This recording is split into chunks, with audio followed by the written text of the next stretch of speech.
guys! Welcome back to my channel. So, ang bagong post sa TikTok ni GM, sabi ng mga GM Jazz, ay para kay Jazz daw yun. Inaalay daw yun ni GM. Kay Jazz kasi forever daw itong si Jazz at si GM.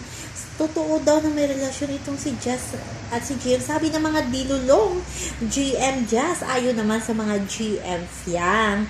Pero natouch talaga ako sinabi ni Fiang na message para sa kanyang special person na nandoon lang siya sa likod na papalak.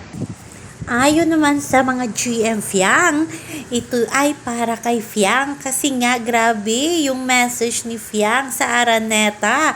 At alam naman natin kahit hindi pangalanan ay para kay GM yon. Grabe pala pag nagmahal si Abab sa isang BFF, talagang ipaglalaban niya at ipagtatanggol niya kung sino man mangbabash kay GM. Iba talaga ang friendship ng dalawa. So yun lamang po guys. Bye-bye!